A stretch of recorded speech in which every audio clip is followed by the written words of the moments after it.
సహోదరులు భక్తి సింగ్ గారి అనుభవంలో దేవుడు తనకు బయలుపరిచిన మర్మములను అనుదినము పంచుకొనుట. దైవ మర్మములు. నీ వెలుగును నీ సత్యమును బయలుదేర జేయము, అవి నాకు త్రోవ చూపును. కీర్తన 43:3. న్యాయ విధాన పథకములో ఊరీము తుమ్మీము అను రెండు రాళ్ళు నేను. ఊరీము తుమ్మీము ఏమిటో ఇప్పటికి ఇంకనూ ఎవనికిని తెలియదు. అది ఒక మర్మము. అది దేవుడు మనకు ప్రత్యక్షపరచని రహస్యము. ఈ రాళ్ల సహాయముతో ప్రధాన యాజకుడు దేవుని చిత్తమును తెలుసుకొనుచుండెనని మాత్రమే మనకు తెలియను.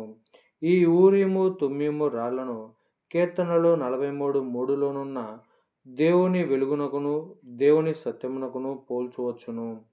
ఇవి దేవుని ప్రతి విశ్వాసికి అనుగ్రహించును.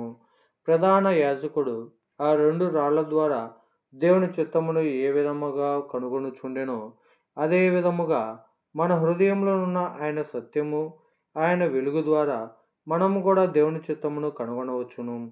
అవి నాకు త్రోవ చూపును. కీర్తన 43:3.